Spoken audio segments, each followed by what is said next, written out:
때가 가까우니 기도에 목숨 거십시오.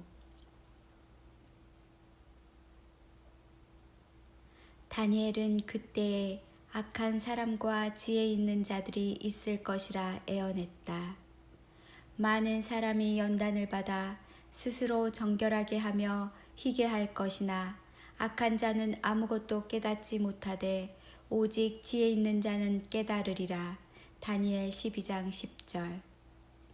예수께서도 미련한 자, 어리석은 자, 악하고 게으른 종과 대비하여 슬기로운 자, 지혜로운 사람, 착하고 충성된 종을 자주 언급하셨다. 어리석은 자들은 영적으로 모두 빈곤한 자들이다. 마지막 때를 살아가는 신자는 지혜로워야 한다. 깊은 생각 없이 사는 사람들이 그날에 듣게 되는 말이 있다. 거기에서 통곡하며 이를 갈게 될 것이다. 마태복음 24장 51절, 25장 30절. 이 말을 듣게 될 자들의 장소가 꼭 불못은 아닌 것이 환난에 남은 자들에게도 이 말씀을 하셨기 때문이다. 이 경우 거기에서는 7년 환난이다. 그런데 25장 30절에도 같은 판결이 내려지는데 이들은 달란트의 사명에 실패한 악하고 게으른 종이었다. 이것은 인생의 결산의 때에 해당하는데 양 4번의 결산할 때가 온다. 결산 1. 사람이 사망했을 때다. 결산 2. 휴거 때의 결산이 일어난다. 결산 3. 7년 환난 때에 일어난다. 결산 4. 최후 심판 때에 일어난다. 결산 1은 지난 2000년간 교회 시대에서 빈번하게 일어났다. 결산 2는 휴거 때에 일어나는데 이 사례가 열처녀의 비유다. 25장에서 소개되는 3가지 비유는 공통적으로 2 종류의 사람이 묘사된다. 준비된 신부와 준비에 실패한 신자들이 있다.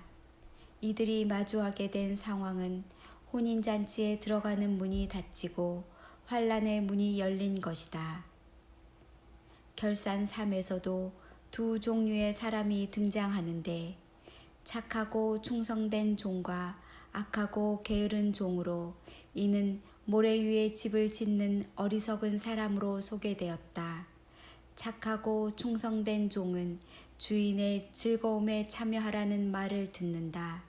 악하고 게으른 종은 바깥 어두운 데로 내쫓아 거기서 슬피 울며 이를 갈게 될 것이라는 말을 듣는다. 만약 이들이 환난에 남은 자들이라면 환난에서 슬피 울며 이를 갈게 될 것이라는 말이 얼핏 이해가 되지 않는다. 슬피 울며 환난에 남은 자들은 당연히 회개하고 슬피 울어야 한다. 철저한 반성이 있어야 2번째 기회에서 실패하지 않기 때문이다. 이를 간다. 이들은 환난에 남은 상황에 대해 회개하지 않는 모습을 보인다. 자신들이 휴거에 참여하지 못했다는 사실에 분노하고 원망한다. 실상 자신이 위선자였다는 사실을 모르고 잘못을 주인의 탓으로 돌리고 험담까지 한다. 이들은 산상수훈에 소개된 불법을 행했던 자들을 연상시킨다. 그날에 많은 사람이 나더러 주여 주여 우리가 주의 이름으로 선지자 노릇하며 많은 권능을 행하지 않았습니까? 마태복음 7장 22절. 이들은 나름 열심히 사역했고 성과도 있었던 것으로 보인다. 그러나 그들이 듣게 된 말은 나는 너희를 도무지 알지 못한다. 불법을 행하는 자들아 였다. 마지막 때는 불법의 시대다. 마태복음 24장 12절. 사랑이 식어졌고 실족하고 먹고 마시는데 미혹되었으며 때를 분간하지 못했고 자신의 삶에만 관심이 있었다. 미련한 5 처녀들도 같은 말을 했다.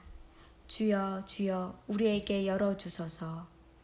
그날을 위해 무관심하고 준비하지 못한 신자들이 그날의 문을 열어 달라는 요청은 기각되었다. 결산사는 25장의 3번째 양과 염소의 비유에서 소개된다. 오른편의 양들이 최종적으로 들은 말은 창세로부터 너희를 위하여 예비된 나라를 상속받으라였다. 그러나 왼편의 염소들은 우리가 뭘 잘못했느냐 대들지만 저주받는 자들아 나를 떠나 예비된 영원한 불에 들어가라는 말을 들었다. 세 개의 비유에서 앞에 기회를 놓칠수록 심판의 강도는 점점 커진다. 불법을 행한 자들이 2번째 기회마저 놓치면 저주받는 자들로 떨어진다. 환난에 남게 될 경우 원망하고 분노할 것이 아니라 회개하고 낮아져서 다시 하나님을 온전히 바라보아야 한다.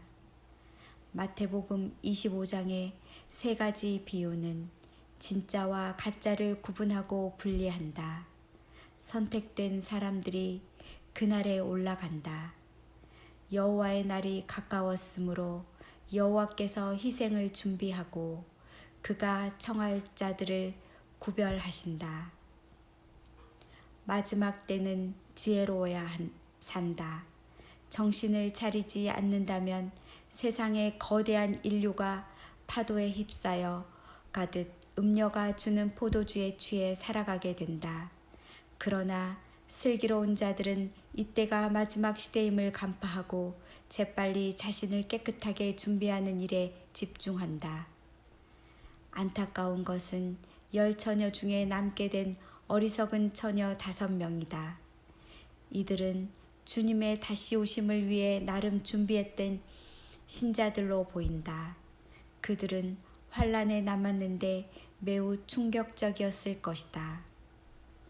사실상 지금 우리 주위를 들러보면 정말 주님의 강림에 무관심한 신자들이 대다수지만 준비한다고 하는 신자들 중에서도 다양한 수준을 보여준다. 자신을 완전히 충성과 순종의 위치에 있게 해야 한다. 적당, 대충, 반반, 이것도 저것도 경계선에 서 있다면 위험한 일이다. 심지어 다니엘도 이 상황을 묘사했지 않은가. 많은 사람이 연단을 받아 스스로 정결하게 하며 희게할 것이다. 악한 자는 아무것도 깨닫지 못하되 오직 지혜 있는 자는 깨달으리라. 다니엘 12장 10절 말씀. 정결케 하는 과정은 연단이라 표현했다. 연단을 받아본 사람은 그 길이 쉬운 과정이라 절대 말하지 못한다. 눈물, 콧물 흘리고 계곡을 내려가서 쓴 잔을 마셔야 한다. 지금 정신 차려서 힘쓰지 못한다면 나중에는 10배, 20배 더 힘든 시간을 보내야 한다. 코뿔소 TV 서울 김포 영광교회에서는 3시간 임계점 기도를 하는데 오전 3시간, 오후 3시간을 기도한다고 한다. 왜 이렇게까지 할까? 지금은 우리가 올인해서 주의 오심을 준비해야 할 때라 믿기 때문이다.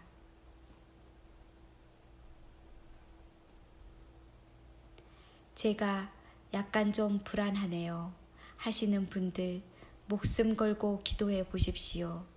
사실 목숨 걸 정도의 일도 아닙니다. 지금 각처에서 막바지 신부들을 준비시키고 계십니다. 순종하십시오. 돈 싸들고 어디로 오라는 것도 아닙니다. 골방이든지 기도회든지 기도에 힘쓰십시오. 살려달라 부르짖으십시오.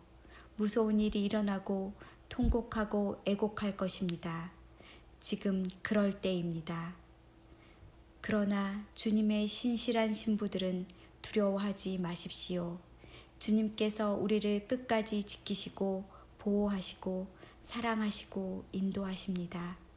주님께 모든 것 맡기고 흔들리지 말고 믿음으로 주님만 바라보십시오. 우리는 이때를 위해 준비되었습니다. 만물의 마지막이 가까이 왔으니 그러므로 너희는 정신을 차리고 근신하여 기도하라. 베드로전서 4장 7절 말씀. 아멘.